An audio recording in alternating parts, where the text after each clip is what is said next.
Hi everybody, my name is Martin, and first of all I just want to go ahead and say I hope everybody has been doing well during this coronavirus pandemic. Obviously some families are doing worse than others, so my heart goes out to you guys. Today I want to talk about a book that I really enjoyed reading. It's called Educated by Tara Westover. This is basically a memoir that Tara wrote in 2018, where she recounts her experience growing up as the youngest of 7 children, only one of 2 girls, born to a very devout Mormon family, living in the middle of nowhere in Idaho. To give you guys a little idea of what Tara's life was like, basically from a very early age, neither she nor any of her siblings were ever sent to school. And this is because of her father's very paranoid views of the government and of larger society in general. Her father believed that schools, like public schools, were trying to brainwash kids into joining the Illuminati, modern medicine was a sham, and that doctors were out trying to kill their patients. Tara's typical day-to-day looked something like this. Instead of going to school in the morning, she woke up early to work alongside her father and her siblings in the scrapyard, where they would do a number of tasks, many of which were often dangerous, using equipment they weren't properly trained to use, and doing so with very little regard for any safety. And as you can imagine, preventable injury is a very prominent theme in this book. It wouldn't be a proper work week until one of the children or the father was running back to the mother with a pretty significant injury, hoping that she could remedy it. The mother was an herbalist by training, and so she often concocted sort of like these essential oils and these tinctures, basically homeopathy.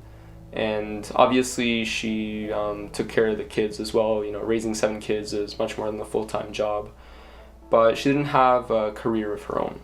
Later in her life, she becomes a midwife and actually becomes the most popular unlicensed midwife in their region, so she gets quite busy with that. But basically that is what their family life looked like. The father and the ventures that they were doing in the scrapyard was most of the money that the family was making. And so I think by now you could probably start to appreciate that Tara's life wasn't like most of ours. Most of us weren't raised in a family that had very radical views of society, or rather paranoid views of the government and of larger society. Most of us weren't raised in the middle of nowhere, and most of us were allowed to go to school. So as Tara got older, her older brother Sean started playing a very important role in her life, and a very negative role at that. He began being very mentally and emotionally and physically abusive to her. He would manipulate her into doing things that she wouldn't otherwise do in places, in like public places, whenever they went out to town. And obviously Tara didn't have too many friends, so whenever she was hanging out with some of her friends, he would cause her, or he would force her to do something that she wouldn't otherwise do. And they had a very negative relationship, and that continues all the way into adulthood. Meanwhile, her other older brother, Tyler, was a much more positive influence. Tyler was the first of the family to independently study for the ACT and decide that he wants to go to college. So the ACT is just a standardized test in the United States. And he basically claimed that he was homeschooled through a very rigorous program, which of course was a lie. Tara does talk a little bit about some education system that the mom tried to give to the kids, but obviously it was nowhere near the level that the public schooling was giving. And so he lied about being homeschooled, studied really hard for the ACT, and ended up actually going to BYU, or Brigham Young Institute, which is a Mormon institute in the States that the family was okay with. And so Tyler was the initial thought, sort of seed into Tara's brain, I don't want to say brain, but mind, that sprouted into the idea that perhaps she could go to college as well. And before I go and talk any further about this, I just want to give you guys a few reasons as to why I think the book is a really good read. So firstly, I think that the life that Tara lived, or at least the one that she describes, is a very different one from most of the ones that we live in. I think I've already mentioned that just a second ago, but I just want to reiterate this, because it feels as though you're reading a novel when you're reading this book. It's very shocking. Even though this was her real life and this was her lived experience, it feels like as though you're reading some sort of ancient relic. There's no way this sort of life can happen in the 21st century. And I don't think I've mentioned this yet, but Tara's only 33 years old. And so this isn't some far gone old story or some old tale of this memoir. Tara is a pretty young lady by most standards. Another reason I think this is a fantastic read is that Tara is an exceptional writer, in my opinion. Tara does a very good job of putting you, the reader, in her shoes, as well as telling the story as she is remembering it from the present. This is a cliche for sure of feeling in somebody's shoes, but what I mean to say is that often she tells her story, her experiences, almost in present time as she is the kid that is being raised in the house. And another time she speaks on the experience as her remembering self. And I think those two viewpoints are very important because it allows her to distinguish between thoughts she has as an adult versus the more curated, more thought through opinion of what actually went on.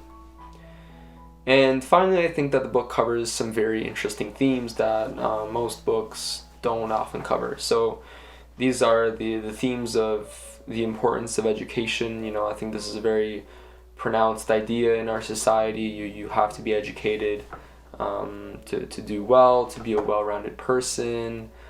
But this book does a very good job of personifying this fact. This book has members of the book that are educated while some aren't, and you can tell a very clear difference between them and between where their life is going. And even Tara, so obviously Tara starts off as being somebody who is uneducated, but as time goes on, she becomes more educated through going to school, being exposed to the rest of the world, and her changes in opinion are very subtle but very important in the book as well, and she speaks on them. Other themes are patriarchal roles in the family. Obviously she's one of two girls, and had her father had his way, Tara would have married early, young, to a man, and moved into a farm that was quite close to their house. She would, perform all of her duties in the home. She wouldn't have a career. She wouldn't be educated. She would never have gone to school. She would basically just bear children for her husband. Then there's also the theme of completely avoidable injury and how that shapes the fates of some of the people in this book, quite pronouncingly so. And of course, religious fanaticism. This can be seen with her father because he has these very paranoid views of society, but he needs to hold on to something to help him justify them. And he uses his radical faith in Mormonism to do that. And I'm obviously not saying that one causes the other, but he definitely uses it as something to lean onto and to fall back on to explain his very irrational behavior. One example of this is the following. So whenever the family that has worked in the scrapyard, the father would often act very reckless and in a way as to produce a lot of injury, or at least the risk of injury. And he'd often justify it with saying something like, "Oh, we have angels looking over us. If God really wanted you to be injured, that's his will. So I won't change any of my behavior." Just one example is Y2K. He was one of those people that dug an entire bunker, filled it up with gas, and spent multiple summers with the family, forcing them to just can peaches to have food. He bought machine guns and bought ammunition so that when the government goes to go get them, he could shoot them from a mile away. He bought this large sniper rifle. Just a whole number of things that it would take probably like a half hour to mention in this book review, and I'm not trying to do all that. So it may have become clear to you that Tara did not remain uneducated her whole life. After all, the book is called Educated. What Tara did become was a Gates Cambridge scholar. She got her master's, a PhD from Cambridge, and even did a fellowship at Harvard. now she wrote this book. This book is evidence itself that her life didn't go the way that it should have. And I don't want to talk too much about her, some of the specificities in the book, because obviously the book is a memoir, and so this is a non-fiction book, and there's not as much of a plot as there is sort of just a progression of events that Tara tells a story. But there are some very spicy elements to this book that I don't want to talk about in this book, just because I think she does a much better job, and that, quite frankly, I think it would taint the experience for a reader who's reading it brand new. But one thing I'll allude to is that obviously her decision to go to school and become educated, basically disobey her parents, didn't really sit well with her family. And I did mention that her older brother Tyler also went to school. But later on in her life, her older brother Richard also goes to school, that is to college. And basically there is a divide between the part of the family that went to school and the part that didn't go to school. And there's basically a lot of drama and a lot of nastiness that went on in their family relations that she talks about at length as well. The reason I don't want to go into this is because I feel like Tara does a much better job, and that it's a pretty critical part of the book that touches on all the themes that I spoke on earlier, but it's just much more involved. You need to understand a lot of the family history that I haven't described yet. So I'll just leave it at that. I don't want to spill all of the beans and leave the reader without anything to look forward to. Finally, what I think is the most interesting part of the book is that when you're reading this book, it sounds like you're almost reading a fiction novel. It's something that you think, there's no way this could have happened in the 21st century. Tara's only 33 years old. But the sort of life that she recounts is literally something out of a novel. It's something fictitious. It's not real. It's distant. It's a relic. It's not happening in America. But in reality, it all is, right? So that's what I think is the most probably stark reality of this book. It's quite a shocking reality. Either way, I'm gonna end this. I'm gonna end this now. I hope you guys are either still here or asleep. It is what it is if you aren't. But I hope to do more book talks. I particularly enjoyed this book, and that's why I'm doing this video. But I figured, there's lots of books that I've liked and that I've read and whose ideas I think are quite interesting to share.